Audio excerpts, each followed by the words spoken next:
유용하다, 쓸데가 많다. 제 분신과 같은 사람이어서 앞으로 큰 성과를 만들어낼 아주 유용한 제목이다라는 말씀을 제가 드리겠습니다.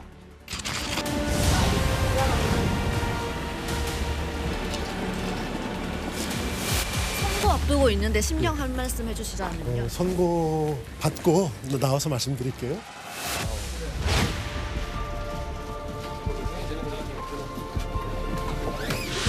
실형 선고 나왔는데 한 말씀 부탁드리겠습니다.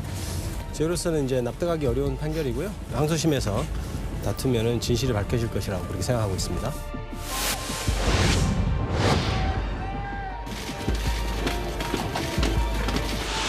아직 재판이 끝난 게 아니어서 좀 더 지켜보도록 하겠습니다.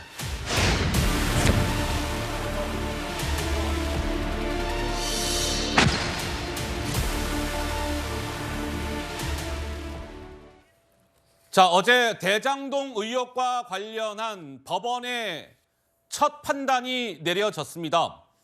이재명 민주당 대표의 최측근으로 평가가 되는 김용 전 민주연구원 부원장에 대한 1심 재판 결과가 나왔습니다. 그런데 1심 재판부는 이렇게 봤어요. 2021년에 김용 씨가 유동규 씨 등으로부터 6억 원의 불법 정치 자금을 받았다. 그런데 검찰은 저 6억이 이재명 당시 그 경선 후보의 불법 경선 자금으로 흘러 들어간 것 아니냐. 검찰은 그렇게 의심하고 있습니다. 그에 해당하는 돈이 지금 6억 정도 되는 것이지요. 그리고 김용 씨가 2013년에 역시 유동규로부터 7천만 원의 뇌물을 받았다. 이건 역시도 유죄로 봤습니다. 따라서 1심에서 김용 씨가 징역 5년을 받았어요. 바로 법정에서 향한 곳은 어디였다? 교도소였습니다. 법정 구속이 됐으니까요. 그래서 보석으로 석방이 된 지 7개월 만에 다시 감옥으로 들어갔습니다. 재판부는 이거 뿌리 깊은 부패의 골입니다. 민주주의를 우롱한 겁니다. 이렇게 꾸짖었다고 하는데요. 자, 이 김용이라는 인물은 이재명 민주당 대표와는 달리 생각할 수 없는 인물입니다. 이재명 대표 스스로가 김용은 나의 분신입니다. 이렇게 얘기했으니까요. 또 한번 들어보시죠.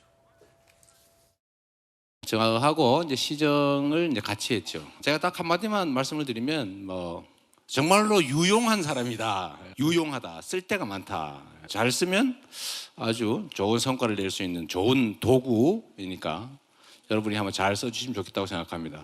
제가 계속 좀 써먹으려고 그랬는데 좀 딴 데 한번 써보겠다고 그래서 제가 할 수 없이 나와줬습니다만 제 분신과 같은 사람이어서 앞으로 큰 성과를 만들어낼 아주 유용한 제목이다라는 말씀을 제가 드리겠습니다. 자, 그래서 이 김용 씨가 6억 정도의 그 불법 정치 자금을 받았다 이런 것인데 남욱 변호사가 유동규 씨한테 6억을 주면 그 유동규 씨로부터 김용 전 부원장이 돈을 받았다. 그러니까 김용 전 부원장이 남욱에게 요구한 돈을 유동규를 거쳐서 김용이 받았다. 뭐 이런 것이죠. 그런데 김용이 받은 저 6억 원의 그 불법 자금은 이재명 대선 경선 캠프 쪽으로 흘러 들어갔다. 검찰은 그렇게 의심을 하고 있는데 그 부분은 이제 규명이 추가로 되어야 할 부분입니다. 그런데 흥미로운 것은요. 어제 재판부가 김용이라는 인물이 6억을 받았는데 6억을 어떻게 받았는지 구체적으로 시점과 장소를 밝혔습니다. 재판부가 밝힌 거예요. 2021년 5월 3일 날 유원 홀딩스 사무실에서 1억, 2021년 6월 8일 날 유동규 집 앞에서 3억, 2021년 6월 말에서 7월 초 사이에 경기도청 앞에서 2억, 1 더하기 3 더하기 2는 6 아니겠습니까? 그래서 6억을 받았다. 이렇게 재판부는 봤습니다. 이상민 의원님 어떻습니까? 어제 1심 선고 결과. 예, 저희 돈을 이제 예. 6억 또 7천만 원이 건네간 건 사실 인정이 되지 않습니까? 예. 그렇다면 저 6억 7천만 원 이것이 뭐 가벼운 돈은 아니잖아요. 큰 돈이죠. 예. 그냥 뭐 1, 20만 원도 그런데 6억이라는 거금, 7천만 원이라는 거금이 건너갔으면 무슨 이유가 있겠죠. 예. 까닭이. 뭐 그냥 빌려줬든지 아이고. 아니면 뭐 어떤 대가로 줬든지. 그 만약에 그런 이례적인 상황이기 때문에 의심받기에 딱 좋은 정황입니다. 의심받기에 딱 좋은 정황이다. 예. 그러면 만약에 예. 김용 씨가 자신의 무고함을 밝히려면 예. 그것이 그 돈이 어떤 명목으로 왔다라는 사실을 입증을 해야 되겠죠. 아니면 뭐 본인이 돈 받은 사실을 뭐 완전 부인하고 있는 것 같은데. 예. 근데 그러기에는 유동규 씨의 진술이 구체적이고 그에 대해서 판사는 신빙성을 둔 것 같아요. 예. 앞으로 뭐 이재명 대표의 그런 대장동 관련 사건도 유동규 씨의 진술이 많이 뒷받침되고 있지 않습니까? 예, 예. 그렇다면은 이재명 대표의 재판도 썩 유리하지 않을 것이다 이런 생각이 드네요. 자, 하나하나 짚어보겠습니다. 법원이 판단한 자금 흐름이라는 제목의 그래픽을 다시 한번 넣어주시지요. 짚어야 할 부분이 또 있기 때문입니다. 자, 보세요. 김용 씨가 유동규로부터 6억 원을 받았을 그 당시에 김용 씨의 직함을 한번 봐주십시오. 당시 이재명 민주당 대선 후보 캠프의 총괄 부본부장이었다. 그 시절에 유동규로부터 6억을 받은 거예요. 그리고 나서 더불어민주당 오른쪽으로 한번 봐주세요. 이재명 대선 경선 캠프 쪽에 저 6억 원이 실제로 흘러 들어갔는지는 아직까지는 물음표입니다. 정미경 의원님, 저것이 계속 물음표로 남을까요? 아니면 마침표가 찍어질까요? 어떻게 보십니까? 찍어질 수도 있고 안 찍어질 수도 있는 것 같아요. 지금 여기서 핵심은 뭐냐면요. 지금 판결문을 보니까 이게 지금 검찰의 구형이 징역 12년인데 지금 징역 5년이 선고가 됐잖아요. 그랬죠? 이거는 사실은 너무나 터무니없이 낮은 형량이에요.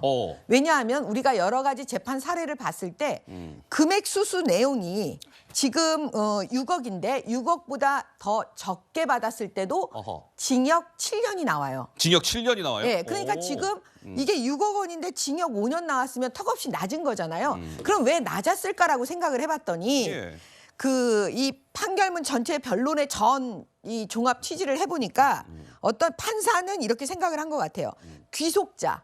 이게 귀속자가 김용이 아니고 다른 사람으로 이미 머릿속에 둔 거죠. 다른 사람을 머릿속에 둔 것이라면 그 다른 사람은 누굴까요? 이재명. 어허. 아니 경선 자금까지는 인정을 한 거 아닙니까? 예. 다만 그 경선 자금이 어떻게 쓰였는지만 지금 나와 있질 않은 거죠. 예. 그거는 간단해요. 왜냐하면 김용 씨가 자백을 안 했으니까요.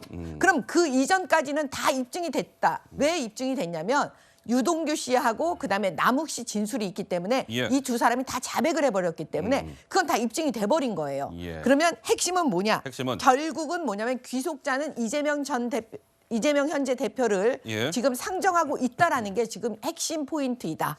그러면 그렇기 때문에 징역 5년의 낮은 형량을 지금 판사는 이 김용에게 선고를 했다. 이렇게 보는 거고요. 예. 그러면 앞으로 이제 김용이 항소심에서 계속 끝까지 나는 모른다. 나는 돈 받은 적 없다. 뭐 이렇게 나갈 건지 아니면 지금 완전히 이제 여기서 더 나가면은 형량이 높아질 수가 있습니다. 예. 계속 부인하면 그렇게 됐을 때 나는 그냥 교도소에서 살겠다. 뭐 이런 선택을 할지 그거는 지켜봐야 되고 지금 다른 사건 이재명 대표 그 재판을 받고 있는 그거에 영향을 미칠 거니까요. 예. 그걸 종합적으로 보고 김용 씨가 판단할 걸로 보여집니다.